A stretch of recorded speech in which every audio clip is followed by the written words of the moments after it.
We're doing our case study on John Doe. He's a 25-year-old Caucasian male.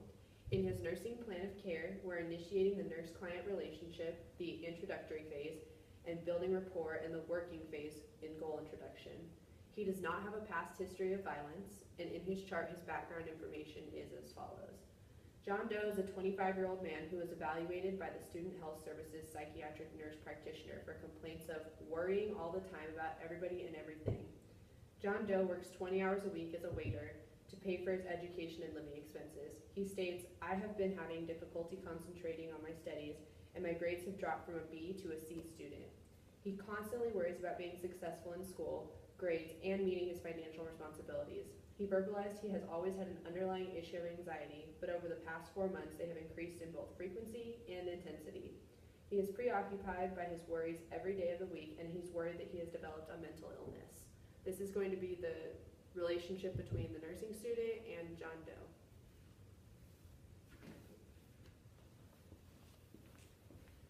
Hi, Mr. Doe. I'm Kaylee. I'm a student nurse. Is it all right if I sit and talk to you for a little bit? Yeah, that's fine. So what would you like me to call you? John. Okay, then I'll call you John. So is it all right if we talk here? It's private and quiet. Yeah, that's fine. Okay.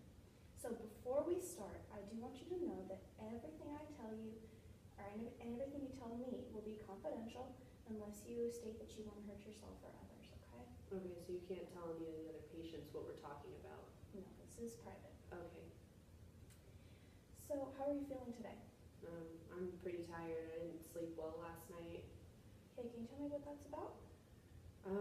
I was just thinking about when I get out of here how I'm going to pay for my bills and how I'm going to go back to school, and if I'm going to go back to school because I have to pay for my bills, so I have to work more, and it just became like an endless cycle of me worrying, which has been how it has been every night pretty much. Okay, it sounds like you're under a lot of stress. Yeah.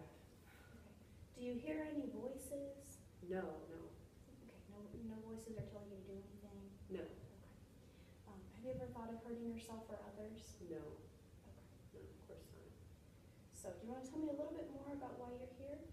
So, I'm a college student, and I've always had stress and anxiety, and I know that's normal in college, but I have to work, and some of my other classmates, they don't have to work, so they're not as stressed as me, and I've started not being able to concentrate in school, and my grades went from B's to C's, and I'm not doing well at work either, and I can't pay for things, and it's just becoming very difficult for me to deal with, and I think that I have something wrong with me.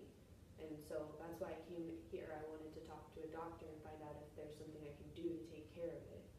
It's definitely important for you to express all of those concerns to your doctor, and he'll be able to give you some more information, okay? Okay. So I noticed that you're fidgeting a little bit. Yeah. Has that been happening recently? That's one of my goals that we had yesterday, was for me to stop fidgeting, but the way they wanted me to stop fidgeting was to hold my hands together, and when I do that, I start to fidget more, so I need to hold on to something else. I'm not doing very well at my goal. Okay. Are there any other goals you've been working on? No, they give me one at a time because I can't focus if I have more than one. I start to freak out that I'm not doing them all, and one at a time is good for me. Okay, well since you did one yesterday, let's maybe add another one today. Okay. Okay, so I think that talking about your anxiety and maybe identifying certain things that are aggravating your stress would be good for you. Can you identify any triggers that cause you stress? Yeah, I'm always really stressed at the beginning of the month because that's when I have to pay bills. So that's when I'm always working more because I'm trying to make ends meet, and that's when I don't do well in school because I drop my schoolwork to do work. Okay. Have you ever thought about practicing breathing exercises to help you with this? Those are real? I thought that was a movie thing. They might be able to help you, or you can practice counting to 10 before you start to fidget. I like counting to 10 because I can't screw up on that. Okay.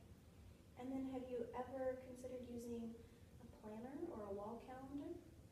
I've never thought about a planner. I think a calendar would be bad though because it'd be on the wall and it would remind me of all the stuff stuff I have to do, and then I would start to get anxious again.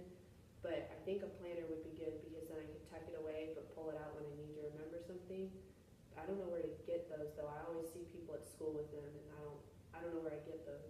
You could probably find one at a local store like a Walmart or a Target. Oh, okay. Okay. Do you have any questions for me?